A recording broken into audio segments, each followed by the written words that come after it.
Euzubillahimineşşeytanirracim. Bismillahirrahmanirrahim.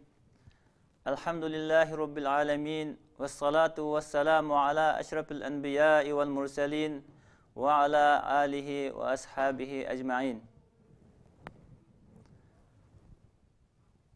Biz aldın qatımdaki, birinci qatımlık dersimizde İslam dininin Müslümanlarga baxt, saadetlik, hatircemlik bir hayatını epkegellikini ve o hayatta Peygamber sallallahu aleyhi ve sellem Medine'ye gelip devlet kurgandan keyin Müslümanlarınki bu hayatta yaşaganlıkını, Müslümanlarınki işlerini, Müslümanlarını ve İslam dinini, İslam devletininki küçü bilen himaye kılıp, bütün İslam'ınki körsətmelerini Müslümanlarga doğru şekilde anlatılıp, Müslümanlar bununla doğru şekilde emel kılıp, hemmesini doğru, ölçemlik, retlik halette emel kılıp, ta yakın zaman kadar İslam hakimiyetinin küçüğüyle himaye kılınıp, bu İslam dini Müslümanlarga naite yaxşı bir baxt, saadet, yaxşı bir hayatını, tinch amallik hayatını epkegen, bu hayatta Müslümanlarınki yaşap ötkenligini biz bayan kıldık. Endi bugün günde qaraydigan bolsak, bu Müslümanlarning nim bulup bu günge kaldı. Ne qalasak zulüm, ne qalasak baxtsizlik, hatirjamsizlik, muşunda bir hayatta yaşayotganligini körümüz.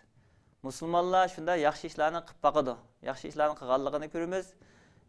Hech qanday bir işte bir neticege ega bo'lolmagan, shunday bir holatda vayronchilikda yashayotganligini ko'ramiz. Bu nima uchun bunda bo'lib qolgan deganni bahs qilgandan keyin bu tarixda islom,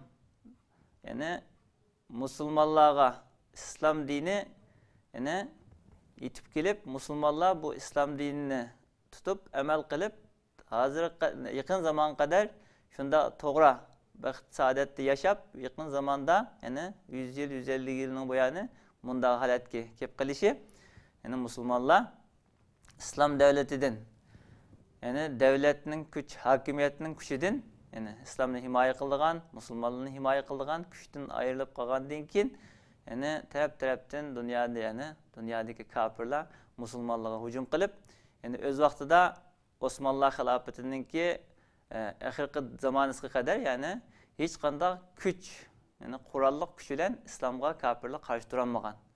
Ahirda biz qurallık karşı durup bu İslam'ın üstünden galba kılamayımızken biz fikri cihetten özgertip bu Müslümanlığınki içige bozuk fikirlerini kürüzüp İslami hayatını özgertip şunu olan bu İslam'ın ayrısak ötken bulunu hakimiyetini bunun bilen yıkıt kılıp ötkende fikri uruşqa ötdi. Bir qancha yıl bunun bilen kafirlarınki bu hücum bilen İslam dünyası, Müslümanlar İslam hakimiyetinden ayrılıp kaldı. Onundan keyin İslamdaki körsetmeler sahabilerin keyinki zamandakilering qilib kelgandek bir to'g'ri prinsipten chetnab ketib, İslam dinidagi körsetmeler o'zining o'lchimidan chiqetgan, o'zining ret tartibidan chiqetgan. Shuning bilan neçe yılının bizi Müslümanlar şunda tirişçilik kılıp hareket kılgan bolsa-mu, bu burunki Müslümanlığın yaşagan bir hayatıga, şunda bir yaşaşqa erişemey kelgen. Endi bunu biz başta aldığımız dersimizde to'liq bayan kıldık. Ahirda Müslümanlığınki bu haletini, Allah Subhanahu wa Taala Kur'an-ı Kerim'de degendek, innallaha la yugayyiru ma bi kavmin hatta yugayyiru ma bi anfusihim degan ayetning mazmunichi, her qanday qavm o'zininki bir holatini o'zgartmaguncha Allah Subhanahu wa Taala uning holatini o'zgartmaydi degan, Müslümanlar bu kunda mushunda bir falokat bir holatga tushib qoldi.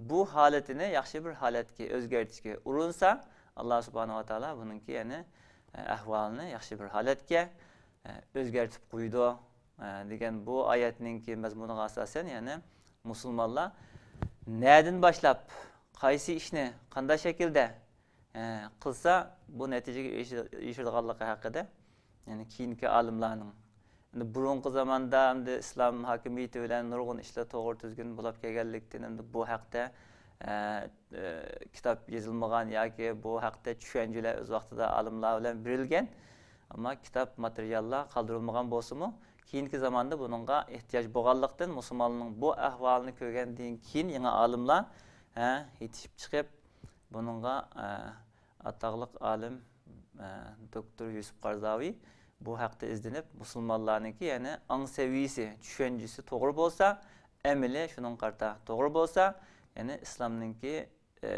talebige layık, Allah subhanahu wa ta'ala'nınki talebige layık, Peygamber Aleyhisselam kösetkendek doğru bir şekilde musulmonlarnınki emel işleri yani düşünceleri doğru bolsa, ondan keyin musulmonlar yaxshi bir netijaga erishaydi ekan degan bu haqda izlenip yani Fiqhul Evleviyat degan bu isimli kitobni yozib qoldirganligini shuning bilan biz yani dunyodagi musulmonlarningki ehtiyoji bo'lgandek bugungi kunda bizning xalqimizning o'tmish zamonda yani musulmonlar yaxshi olimlarning yetishishi bilan, yaxshi anglatishi bilan, yaxshi tushunib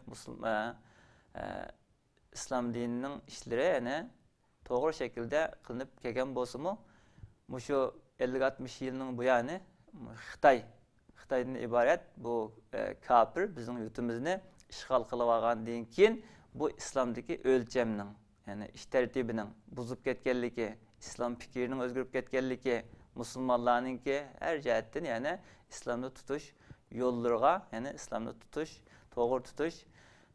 to'g'ri amal qilish bu holatdan o'zgarib ketganligi uchun yani bizning xalqimizningki bu tushunchaga ehtiyoji bo'lganligi uchun biz bu kitobni yani bütün dünyadaki musulmonlarningki ehtiyoji va bu tushunchaga bo'lib bizning xalqimizningki yani bu zulmdan qutulish, islom dinini to'g'ri tuzgun, to'g'ri shaklda amal qilish uchun to'g'ri bir tushunchaga ega bo'lish ehtiyoji bo'lganlikdan biz bu kitobni dars qilishni munosib ko'rgan. Şunun bilan birinci dersimizde bu haqda bir qancha so'zlarni, masalalarni bayon qildik, tarixiy voqealarni bayon qildik. Bizningki vatanimizning ahvolining yani og'ir ekanligini bayon qildik.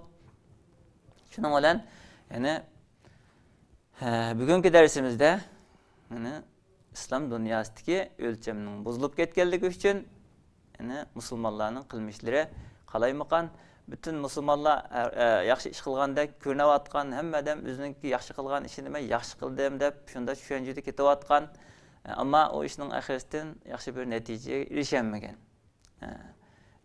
Bu holatda yani biz bugungi darsimizda yani islom dini qanday o'lchamni qo'ygan, musulmonlarning ish harakati qanday bo'lish kerak, burun qanday ishlar bo'lgan, hozir qanday bo'lyapti? Bundan keyin yani islom dinining musulmonlarga qo'ygan talebi, yani qilishga tegishli ishi qaysi shaklda?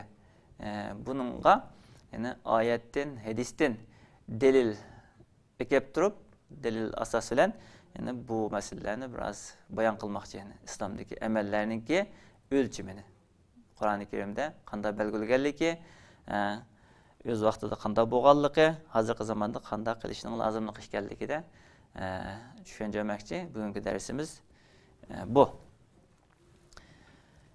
Yani islomdagi o'lchamning buzib ketganligidan hamma odam o'zining qilgan ishini nihoyat afzal deb bilgan. Bir qismlar nashriyat bilan, yoziqchilik bilan islom dinini yetkazsak deb islom dinini yetkazish sohasidagi xizmat qilayotganlar hammasi yani biri da'vat bilan og'iz so'zlash bilan yetkazsak bo'ldi degan, birisi nashriyat bilan yetkazsak bo'ldi degan, birisi nabiy bilan yetkazsak bo'ldi degan. Demak yani har xil fikrda hammasi o'zining qilganini a'lo, afzal bilib, mening qilganim eng to'g'risi deb tushunib shunday qilib kelgan. Ammo ishning oxirisida yani umumiy islomningki qarashi bo'yicha yani islom dinidagi ishlarningki bir bo'lakka nihoyatda to'liq qilingan, bir bo'lakka faqat qilinmay qolgan. Yoki keyin qilishga tegishli baldiy qilinib qolgan, baldiy qilgan ish keyin qolgan, shuning bilan bu ishning hech qanday unumi bo'lmay qolgan. Uning uchun yani Qur'oni Karimda nima deganligi bu haqda buni bayon qilmoq lozim.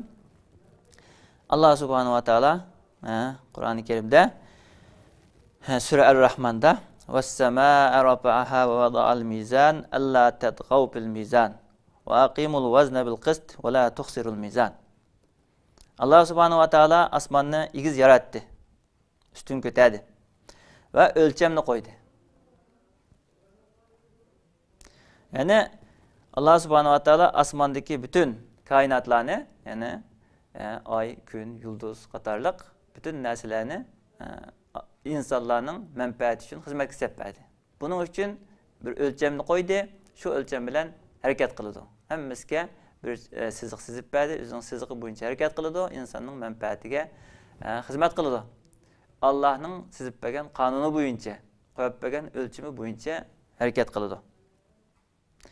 Yeryüzüde mu insanlara yaşaş, hayat nizamını koygan. Yani İslam dininde şeriat belgilep bu şeriattaki yani nurgun mesele yani Müslümanların kılışka tegişlik kıtkınınız bu, kılmaytkınınız bu. Doğrusu bu, hatırı bu. En yaxşısı bu, muhimi bu, kim kıldığınız bu. Degen okşaş bütün kılışka tegişlik, kılmaska tegişlik işlerinin hemmesinin ölçümünü bayan kılıp yaşaş tertibini, yaşaş nizamını koygan, kanuniyetini koygan.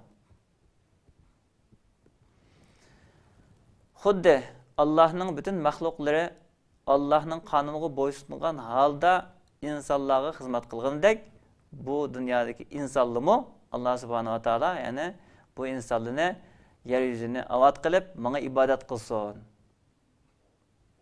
وَمَا خَلَقْتُ الْجِنَّ وَالْاِنْسَ اِلَّا لِيَعْبُدُونَ. Yani Müslümanın ki kılgan işinin hemmesi ibadet. Bana ibadet kılsın dep yaratkan boğaçka bununla doğru şekilde kıldıgan işlerinin hemmesi köstüp bergen. Yani Müslümanlar Allah subhanahu wa ta'ala'nın ki tüzüp bergen yani koygan kanunuydu boyunca hareket kılıp bu boyunca amel kılış lazım. Allah subhanahu wa ta'ala yani ölçemini koydu. Allah tetgav fil mizan. Sile ölçemini buzmağla. Allah subhanahu wa ta'ala körsetken ölçemini şu boyunca kılınla.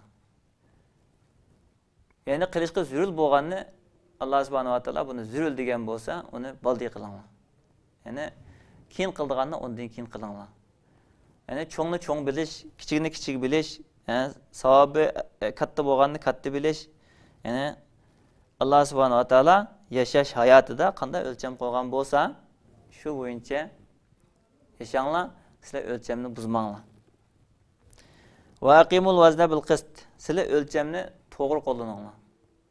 Yani Allah subhanahu wa ta'ala kanda koygan bolsa ölçemini almaş, kullanmay yani işini almaş kılmay, özünü yerde doğru kılınla. Hemmesini retlik halda Allah subhanahu wa ta'ala körsetken boyunca Peygamber Aleyhisselam 23 yıl hayat edi. Körsetken boyunca sahabeler şunda kılgan boyunca şunda kılınla. وَلَا تُخْسِرُ الْمِيزَانِ. Yani sile tarazda kam kılmağla, kam vermağla.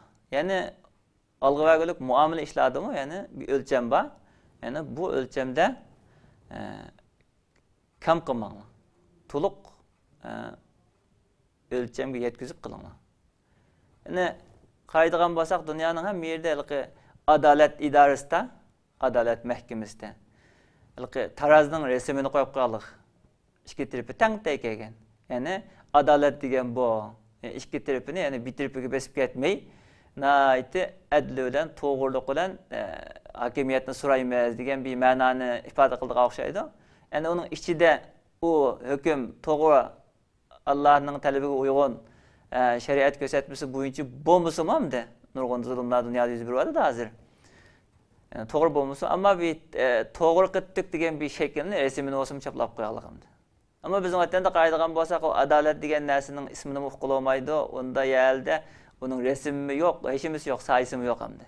Çünkü Xitay degen o adalet degen nersini tunmaydı. Adalet degen nime? O üzden kılgan şu batılisini adalet dep bildimdi. Çünkü o şu batıl üstüge toğulgan, şu batılda yaşagan, şu batılını hakimiyetke ege kılıp şunu toğur dep gelirlik. Ama toğurunu araydıgan insan emas. Toğurunun hatırını belgileydigan, araydıgan Allah. Bütün dünyanın ilgisi Allah. Onun için Allah bir kanunu koydu. O kanun doğru, o kanuna raya kılış bütün insanlığın mecburiyeti. Ama kafirler Allah'ın tanımı için bu kanunu özü koyup kıp bakıdı. o kanunu bir zaman bir yere tutudu, bir zaman tutmaydı. Ötmüşte kılgan iş bu zaman doğru gelmeydi. Şuna Kur'an-ı Kerim'de Allah Subhanahu wa Ta'ala'nın Kur'an'da koygan kanunu her zaman, her makan, her zamanның insanlarga hemmeske layık, muvafık kıldıgan hiç kanda bir yerde takışıp kaldıgan yer yok. Bazısını insanın aklı kabul kılmay kalıdı. Çünkü bu kanuniyetten uzaklaşıp ketken. Ama şu kanunun içinde yaşap gelgen adam kişiler olsa bu kanun en doğru yani insanğa muvafık insanın aklına doğru kıldıgan, insan kabul kıldıgan her zaman her makanga muvafık icra kılışka tegişli kanun bu. Ama insanlık koygan kanun bir zamanda o zamanga doğru gelmeydi. Her zamanda yaşaganlar özü güç göre kanunu özgerdiği iş bu. Ama Allah'ın kanunu özgermeydi. Kafirler o kanunu tanımaya çıkan koygan kanunları bir zaman icra kılıngan olsa yeni bir zamanda o iş onunla doğru gelmey, onu özgertişke mecbur oldu. Şuna bu kafirlerin insanlığın koygan kanunları devamlı özgürüp durdu. Ama Allah'ın kanunu özgermeydi. İnsanlık yüzü özgergen bolsun mu ama kanun özgermeklik. Musulmanlar şu kanunu doğru kullanmaya çıkan ama bu kanun doğru emeslik günep kalıdı bir kısım adamlarga. Şuna bizim vatanimizde o adillik, adalet diyen nesli bolmagaçka onun hiç kanda bir şekli, sürütü, resim hiç nimesi yok yani. Çet elde hiç bolmaganda Arap devletlerde, Türkiye'de yani adalet diyen adliye, mahkeme diyenlerinki yani işik düzgü dervasıga şu resimli olsuma sizip koyalım. Demek yani adliye iş kılınla yani ölçemni doğru kullanınla diyen bu mezmundaki ahvallı bu yani. Şu terazini doğru tutqandaki yani terazini kam bermanglar, ölçemni doğru kullanыңlar, ölçemni uzmanglar degendek yani ölçemni tashqi shaklda olsun biz to'g'ri qo'llandik deganda da'vo qildi-da, ishida xato bo'lgan bo'lsa-mu. Yani demek bizning vatanda uningki ishidimi yo'q, teshdimi yo'q uning to'g'risi. Chet elda musulmonlar yashayotgan davlatda hech bo'lmaganda shakli yani uning rasmi bo'lsa-mu to'g'ri qo'llandik degan bir narsa teshda bor, da'vosida bor yani. Demek yani sizler Allah Subhanahu wa Ta'ala'nın koyup bergen ölçümü bilen şirket kılınlar, sizler hayatınızda şunda doğru kanunluk yaşanlar demek. Yani bu ölçemninki yani Allah Subhanahu wa Ta'ala'nın ölçem koyganlığı, o ölçemde yani emellerninki farklılık bulduğanlığı, bayan kılınlık. Yani emeller, teklifatla okşaş emez. Onunki bazı savabı katlıları var. Bazı savabı azraqları var. Bazı onun en muhim baldiy qilishga tegishliklari var, bazı keyin qilishga tegishliklari var, bazı asosliklari var, bazı onun to'liqlovchilari var. Yani onun asosi var, qo'shimchisi var. Demek yani asosliq bo'lganni birinchi o'rinda qo'yish, qo'shimcha bo'lganni ikkinchi o'rinda qo'yish har qanday ishda. Yani bu amalninki ret tertibi, nizomi, qoidasi bu. Bu bo'yicha amal qilish lozim deb oyatda Kur'an-ı Kerim'de başka ayette yani bunu bayan kılıqlıq yani her qanday adam özünün qılğınını nayeti yaxşı iş dep oylap qaldığan iş bu tabii ahval yani. Çünkü hem adam özünün qılğını doğru deydi. Özünün qılğını nayeti apta iş deydi. Ama bu doğru hatanı, ebzelini, tüvenini şeriat ölçeydi. İslam dininde Kur'an-ı Kerim ve hadis-i şerif ölçeydi. Şimdi Kur'an-ı Kerim'de yani şunda hata ölçep kalgan ölçem onun doğrusu butte dep bunu bayan kılıp neme dedi? Sure Tevbe'de Ec'altum sikayetel hacci ve imaretel mescidil haram kemen amene billahi vel yevmil ahir ve cahede fi sebilillah la yestavuna indallah vallahu la yehdil kavmel zalimin. الذين آمنوا وهاجروا وجاهدوا في سبيل الله بأموالهم وأنفسهم أعظم درجة عند الله وأولئك هم الفائزون. أجعلتم سقاية الحج yani sizler Mekke halkı hacılarını suğağınınla yani hacılığı su berginınla ve Mescid-i Haram'ını imaret kılgınınla noçi yasap Mescid-i Haram'ını Beytullah'ını yasağınınla bu üzerler sizler bu işine ait çoğun iş, katı iş dep bildinler. Biz ait yaxşı katta amal qilyapmiz, yaxshi ishlarni qilyapmiz, hojilarni xizmat qilyapmiz, Masjidil Haromni yasayapmiz deb buningdan faxrlanasizlar. Bu ishinglar Allah subhanahu wa ta'alaga iman keltirgan, ahiret günüge iman keltirgan, Allah yolunda cihat kılgan kişilerin emeliga o'xshash bo'lmaydi. La yastavuna indallah. Bu ikki amal o'xshash emas. Sizlar bu amalni nayta ortiq Muhammadning atbolari Muhammad bunda ishni qilib biz yaxshi ish qildik deyotgan bilan bizmi shunda yaxshi ish qilyapmizgo deysizlar. Ammo ya'ni islom dinini qabul qilgan, Allah'a ishongan, ahiret kuniga ishongan, Allah yo'lida jihad qilganlarning qilgan amaliga sizning qilgan ishinglar teng emas. Allah subhanahu wa ta'ala zalim qavmlarga hidayet vermeydi. Yani şunda to'g'ri hidayet, adalet tutsa, onunla ko'z yumup, özünün xahişini, özünün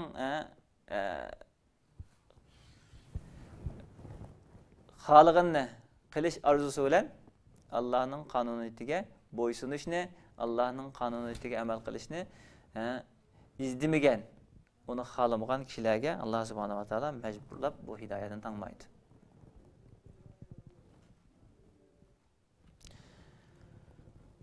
Ellezina amanu ve hajaru ve cahadu fi sabilillah. Yani Allah'a iman keltirgan, hicret kılgan, cihat kılgan, Allah yolunda Allah'ın ilahi kelimatullah, Allah'ın dinini üstün kılış yolunda varlığını pida kılgan, meli bilen, ceni bilen cihat kılgan. Bunda kişiler ola maqsadiga yetkizüdür. Hem de bu yakın zamandaki hazırlık görünüşünü alsak, yani Mekke ehli, yani öz vaxtida imansız Mekke ehli, Müslümanlar ayrım o Mekke halkı ama o yerdeki emelini bu yerde ölçüde Kur'an-ı Kerim'de. Yani bugünkünde Mekke halkı olmasın veya başka dünyada yaşayotganlar olmasın, özünün kılgan emeliden faxrlanıp, yani biz hacılarını sug'uryapmiz yoki hacılarning xizmatini qilyapmiz, Beytullahni da yasayapmiz. Yani hozir hajga borganlar, haramga borganlar ko'raylik bu xizmatni. Hacıning xizmatini qilyotgan, yani hacıning suv ishlarini yaxshi qilyotgan, nega bo'lsa, suvaq suluq qo'yilgan. O bekarlik emas, hamda shunda o'sima. Yani bir riyalni shunda salsa suvaq suvni biz tushidi. Usab qolgaydi, suv tepib ichalaydi. Yani bu ishni yaxshi qilgan. Yani qaraydigan bo'lsak, o Masjidil Haromni yaxshi yasayotganlik ko'ramiz. Bu yaxshi ish hamda. Chunki hajga borgan musulmonlar yaxshi ish ko'rdi buni. Bu yaxshi ish. Ularni biz yaxshi ish qildik deb nayt faxrlanib, o'zi alqi so'g'atqining sayisida aytib qonam Allohning bergan petrol, benzinninki xarajati bilan bu pulni xaylab yasagan bo'lsa-mu yani. Her halde yani Müslümanlar, onu ko'rgan Müslümanlar yaxshi ish qilibdi deb ko'rdimdi. Ularni biz yaxshi ish qildik deb shunda bildi. Hamda siyosiy tarafdan va boshqa tarafdan nurg'un kam qilayotgan ishlarini yani sirtdan qaraganlar biladi. Bular biz mushu ish bilan nayt yaxshi ish qildik, biz yaxshi savobga erishamiz deb o'zini faxr biladi. Ammo u yaxshi ish demdi. Ama uluğa yüklengen vazife, onundan ağır vazifeler vardı. Ola imanlık hem de, imanlık bulab durup, maşı işi kipaya kıp kalganın, maşı işini yaxşı kıldık dep. O yaxşı iş. Ama kılışqa tegişlik Müslümanlığın üstüde, yani bulup mu, onda iktisat ilgileri bolgan kişilerinin üstüde nurgun vazifeler, vacipler var. Hazır dünyada nurgun yerde cihat buluvatıdı, uruş buluvatıdı, Müslümanlar izlevatıdı. Muşunun kılışqa tegişlik yardımının hemmesini iktisat ilgileri bolgan adamlar. Biz pul xarjlab, yaxshi ishlarni qildik deb, ishlarni bitiribini qilib, shuni bilan faxrlanib o'ltirmasdan, nurg'un uzoqdagi ishlarimizni qo'lsinish lozim. Chunki Falastinda Beytul Muqaddas Alloh subhanahu va taolaning 3-beyti. Bunimi qo'g'dash lozim. Bunimi yasash lozim. Bu musulmonlarningki iqtidorchiligidagi ish. Ammo buni Yahudilar olib olgandan keyin buni qutqizish uchun davamlıq neçə yıldan beri Palestin xalqı şundağa cihadi hareketini qilib geldi. Bununla yardım birdiği iş nayt az. Yani Amerika xafalab qatdi yoki kafirlar buni to'sab qo'ygandi, biz qilolmaydik deb o'zining ojizligini bildirib, davomli bu tarafini o'zi aytib, shunda oliy martabalik ishlardan o'zi aytadi, oson qiladigan ishlarni qiladi. Shuning bilan o'zi faxrlanib qoldi. Demak, yana qilishga tegishli nurg'un fazilatli ishlar bor. Bunimi muhim bilib qilinglar. Bu muhim tasli. Asli Alloh yo'lida jihad qilish, Baytul Maqdisni qutqizish, bizning vatanimizda asoratda qolgan, Sharqiy Turkiston xalqininki Xitoyda zulmida qolgan musulmonlarni qutuldirish butun musulmonlarning vajibi edi. Biz shuncha qilyapsakmi, bizning xalqimiz shuncha tirishchilik qilyapti, bu kafirlardan qutulolmay keraklik. Demak, mush ishlar hammasi o'rtaq musulmonlarning vajibi. Demak, yana ozgina bir yaxshi ish bilan qanoat qilib qolmasdan nurg'un qilishga tegishli muhim ishlarni ko'rib, bilib, tepib qilish lozim demakchi. Demak, yana u hamma odamningki o'zining yaxshi deb o'lchib olgani bilan bu ish yaxshi, eng afzal deb o'lchib olish bilan u afzal bo'lib qolmaydi. Ammo shariatda, islom dinida, ya'ni Qur'oni Karim oyatda Alloh subhanahu va taolo nima dedi? Ya'ni Masjidil Haromni imorat yasash, hojilarning xizmatini qilish bu bir amel. Bunun din neçe hisse Allah yolunda cihat qilish, yani Allah'ın kanuniyetini icra qilish uchun, hakimiyet paydo qilish uchun Allah yolunda cihat qilish, Allah yolunda, din yolunda xizmat qilish bu nayte afzal. Anın neçesi afzal deb ma ishninki amalning afzalini buyurdi. Bunu qilmoq lozim yani. Qilg'ili olmayotganda kichkina yani tez ishni azroq bir sabab bana sababga yuklab qo'yib, oson qilg'ilgan ish neydi deb izlab, shu ish bilan men yaxshi ish qildim deb manda bilib qilish, bu shariatning o'lchami bu emas demakchi. Peygamber Aleyhisselam'ın hadislerinden bayan qilg'ili bu amalninki afzali, a'losi, yuqori darajalik bo'lganlari haqida. Peygamber Aleyhisselam'ın qavlida shunda deyilgan. Shunda degan, yani Peygamber Aleyhisselam, el-iman bud'u ve seb'una şu'ba. A'laha la ilahe illallah ve adnaha imatatul aza anit tariq. Yani Peygamber Aleyhisselam'ın degan hadisida, yani iman 70 neçe şah. Yani başka hadisida 60 neçe şah demek keraklik. Yani o imanның en yuqorisi la ilahe illallah. La ilahe illallah. Yani iman aytish. İman kelimesi en yuqorisi bo'lgan bo'lsa, uning eng tövini yo'ldan aziyatni yo'qotish. Yani la ilahe illallah degan bu iman kelimesi altı imanның birincisi olab keldi. Yani mu'min bo'lgan, musulmon bo'lgan kishilarning qildigan, yani amallardan eng yuqorisi la ilahe illallah degan iman kelimesi bo'lgan bo'lsa, buning eng tövini axloq darajasidagi, yani yo'ldan aziyatni yo'qotish, bu mu yani imonga tava ish.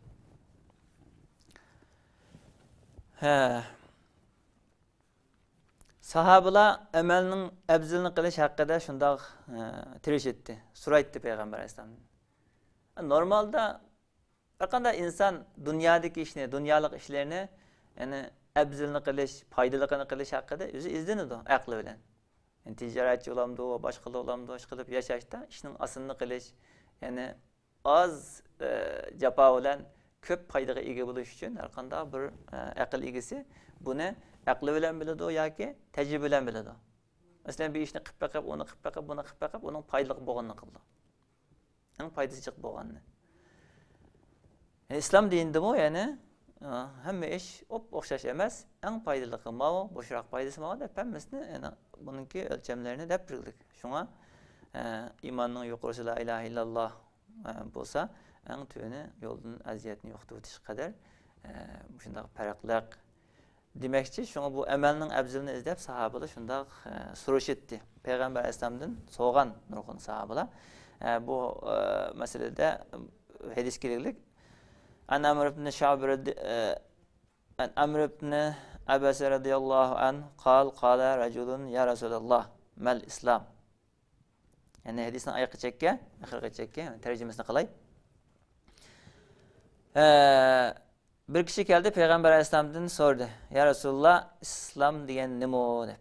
İslam degan nima degan Peygamber Aleyhisselam'ın cevap verdi. Ey yuslima lillahi qalbak ve ey yaslimal muslimuna min lisanika ve yadik. Yani sen çın dilingden Allah'a boysungun. Yani demek yani çın dili bilen Allah'a boysunuş. İslam degen bu.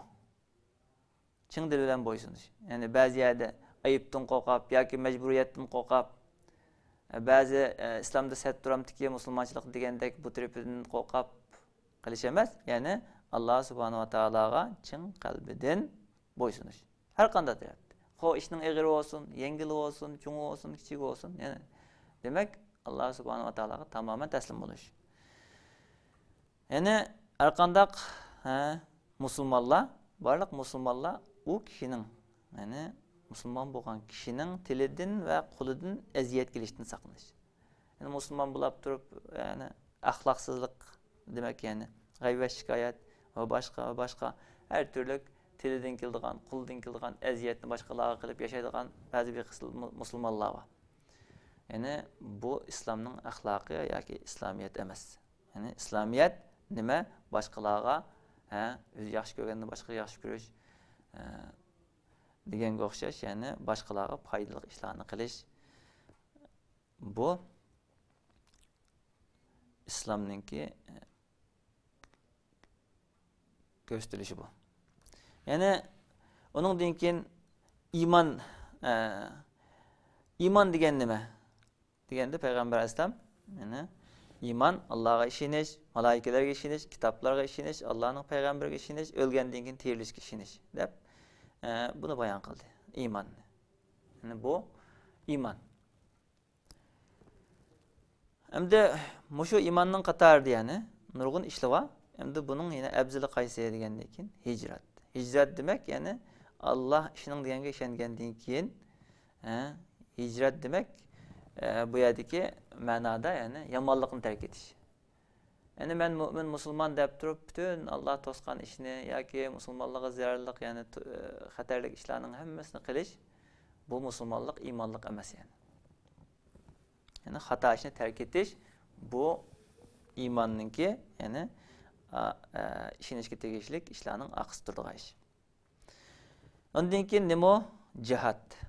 Yani Allah'ın dinini üstün kılış yolunda barlığını pida kılış. Bu cihat dese bulup mu yani nurgun musulmanlar ve bizden halkımız cihat dese kural elip düşman bilen uğraşışını şunulam cihat dep başka taraftaki cihatın yollarını onu bilmey kılıklık. Demek cihat degen yani Allah'ın dinini üstün kılış, neşri kılış, taktiş, Allah'ın dinini tutuş yolunda barlığını pida kılış. Yani kege yerde kurallık cihat kılış, hareket kılış, yani onu kılanmağa yerde yani İslam dinini tutuş hakkında barlığı olan kuraş kılış.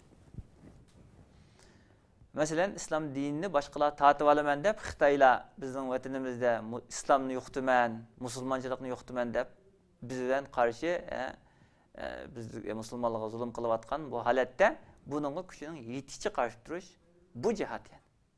Her cihatdan. Zalimning oldida haq gapni deyish cihat deb Peygamber Aleyhisselam degan. Zalimning oldida haq gapni desa, o zalim o'ltirib o'tadigan yoki boshqa bir qat zulmlarni qiladigan ishlar bor. Ya'ni shundan qo'rqmay shu haq gapni deyalsa, ba'zi bir ish harakatni qila olsa, ya'ni shuni cihat deymiz. O cihat degan bir kişilik olsun, toplum olsun.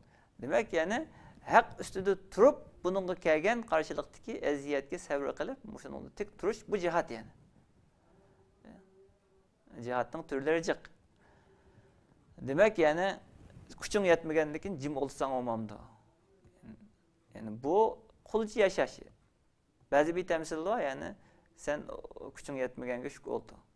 Kuching yetmaganga shuk oldu. Bunda gap yok. Yani özünün bir hakkını qo'g'dash. İslam dinida özünün imanını qo'g'dash, jinni qo'g'dash, özünün iffetini qo'g'dash, balavoqisini qo'g'dash, melini qo'g'dash. Bu yolda ölüp kesse şehit oldu. Bunu qo'g'dash har qanday musulmonning o'zining haqqi. Endi bu haqqni boshqa elib olaman desa, buning uchun kurash qilib, uni o'ylab kesse şehit oldu. Onun için yani siz kuchingiz yetmagandan keyin jim o'ltiring emas, kuchimizning yetishicha yani o'zimizning haqqini tutish, ching tutish, o'zimizning haqqini qo'g'dash uchun kurash qilamiz. Muşunun hemmisi cihat yani. Ölüp geçsi bu yolda şehitlik deyiz giydi. Şuna bu cihatın türlerine hemmisini to'g'ri tushunmak lazım. Şuna ben bu yerde kıskaça dedim yani. Özünün qo'g'dashga tegishlik islomiy huquqidagi narsalarni qo'g'dash musulmonning vojib farzi. Buni qo'g'dash yo'lida o'lib ketib qolsa, bu bir cihat yo'lidagi ish. Ondan başqa nurg'un amallarninki fazilatlarini bayon qilib, yana amallarninki o'xshash bo'lmaydiganligi haqida yani. Demak, yani Allohga nihoyatda yaxshi ko'rilgan, nihoyat katta amallarning borligi, yani darajasi yuqori bo'lgan amallarning borligi, bu hadislarda bir qancha hadislarda bayon qilingan, yani bu hadisning davomida boshqa bir hadisda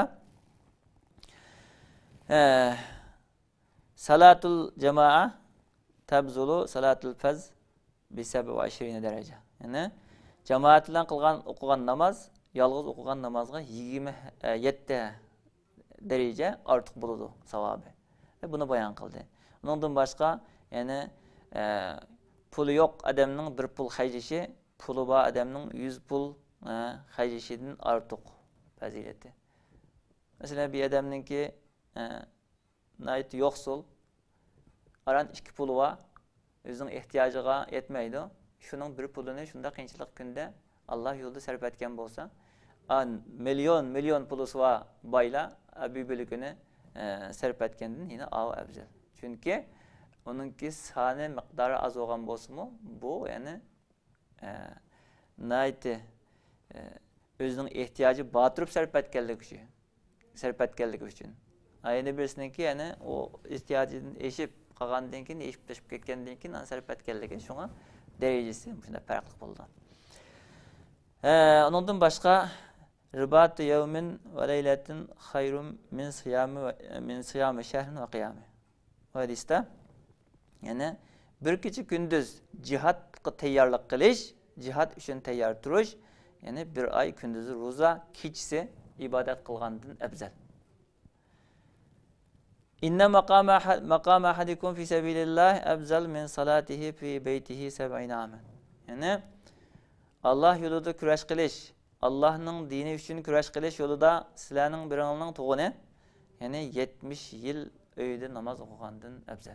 Demak, yani Allah'ның dinini üstün qilish yo'lida qilgan ishninki amalning afzalligi her yerde ortiq bayon qilinadi.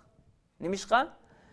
Allah yo'lida demek yani Allah'ın kanununu kanun kılınsa, öz vaxtida Peygamber Aleyhisselam 13 yıl cefa çekip Mekke'de davet kılıp, ondan keyin Allah'ın kanununu Medine'ye kelgende turg'uza olgan. Demek yani bu kanunun turg'uzish uchun qildigan, öteydigan nimeler bedel nayet ig'iremdi. Demek bununla nurgun serp qilganda can, iqtisad her narsani fida qilgan vaqtda ankildigan narsa. Onun için ait ulug' amal deb bayon qilinadi. Hakimiyet tiklangandan keyin bütün ishlar joyiga tushadi. Shuning bilan amallarninki farqli bo'lishi, bu o'lchamninki Alloh subhanahu va taolaning oyatida bayon qilgandek, Payg'ambar alayhisolamninki bayon qilgandek, ya'ni o'lchamlar shu bo'yicha amal qilinsa, inshaalloh musulmonlar bunun red tertibi bayan kılınadı. Her sahada, her meselede, mesela davet sahasında, ibadet sahasında, başka emel muamalat sahasında, her sahada kıldığın işlerinin hemmesi ayrım bayan kılındı inşallah. Yani baştaki bir ölçemini düşündürüş hakkında bu ayet hadisler bayan kılındı. Qarindoshlarimiz bo'libmi vatanda yashayotgan qarindoshlarimiz yaxshi bir tushunchaga ega bo'lib, endi men ma'ni qilgandan keyin yeta aniq qilolmagan bo'lsam, yoki uni qilay desam, bunga taqashdi, buni qilay desam, bunga taqashdi, taqishadigan ish jiq yani. Bu Xitoy bütün ishga taqishliq.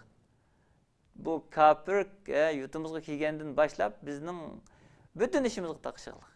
Normal hayotdagi yashamnimi to'g'ri bir el qatirda yashash huquqimiz yo'q endi.